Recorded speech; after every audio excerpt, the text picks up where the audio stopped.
ರಸ್ತೆ ದಾಟ್ತಾ ಇದ್ದ ಸಂದರ್ಭ ಪತಿ ಪತ್ನಿಗೆ ಖಾಸಗಿ ಬಸ್ ಡಿಕ್ಕಿ ಹೊಡೆದು ಪತಿ ಸ್ಥಳದಲ್ಲೇ ಮೃತಪಟ್ಟು ಪತ್ನಿ ತೀವ್ರವಾಗಿ ಗಾಯಗೊಂಡ ಘಟನೆ ಪಡುಬಿದ್ರಿ ಮೂಳೂರು ಮಿರ್ಚಿ ಹೋಟೆಲ್ ಎದುರು ರಾಷ್ಟ್ರೀಯ ಹೆದ್ದಾರಿ 66ರಲ್ಲಿ ಗುರುವಾರ ರಾತ್ರಿ ಸಂಭವಿಸಿದೆ. ಮೃತರನ್ನ ಕಾಪು ಭಾರತ್ ನಗರದ ನಿವಾಸಿ ಹಿದಾಯತುಲ್ಲಾ ಅಂತ ಗುರುತಿಸಲಾಗಿದೆ. ತೀವ್ರವಾಗಿ ಗಾಯಗೊಂಡಿರುವ ಇವರ ಪತ್ನಿ ಸಾವರಿ ಎಂಬುವರು ಉಡುಪಿಯ ಖಾಸಗಿ ಆಸ್ಪತ್ರೆಯಲ್ಲಿ ಚಿಕಿತ್ಸೆಯನ್ನು ಪಡಿತಾ ಇದ್ದಾರೆ. ಉಚ್ಚಿಲ ಕಡೆಯಿಂದ ಕಾಪು ಕಡೆಗೆ ಹೋಗ್ತಾ ಇದ್ದ ಇವರು ದಾರಿ ಮಧ್ಯೆ ಮೂಳೂರಿನಲ್ಲಿ ರಸ್ತೆಯ ಇನ್ನೊಂದು ಬದಿಯಲ್ಲಿರುವ ಹೋಟೆಲ್ಗೆ ಹೋಗಲು ಬೈಕ್ ಅನ್ನ ನಿಲ್ಲಿಸಿ ಪತ್ನಿ ಜೊತೆ ರಸ್ತೆ ದಾಟ್ತಾ ಇದ್ದ ಸಂದರ್ಭ ಉಡುಪಿ ಕಡೆಯಿಂದ ಮಂಗಳೂರು ಕಡೆ ಹೋಗ್ತಾ ಇದ್ದ ಖಾಸಗಿ ಬಸ್ಸು ಇವರಿಬ್ಬರಿಗೆ ಡಿಕ್ಕಿ ಹೊಡೆದಿದೆ. ಇದರಿಂದ ರಸ್ತೆಗೆ ಬಿದ್ದು ಗಂಭೀರವಾಗಿ ಗಾಯಗೊಂಡ ಪತಿ ಸ್ಥಳದಲ್ಲೇ ಮೃತಪಟ್ಟಿದ್ದಾರೆ ಅಂತ ತಿಳಿದು ಬಂದಿದೆ.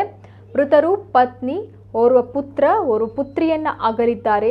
ಸೌದಿ ಅರೇಬಿಯಾದಲ್ಲಿ ಉದ್ಯೋಗದಲ್ಲಿದ್ದ ಇವರು ರಜೆಯಲ್ಲಿ ಊರಿಗೆ ಬಂದಿದ್ರು. ಪಡುಬಿದ್ರಿ ಪೊಲೀಸರು ಸ್ಥಳಕ್ಕೆ ಆಗಮಿಸಿ ಪರಿಶೀಲಿಸಿದ್ದಾರೆ.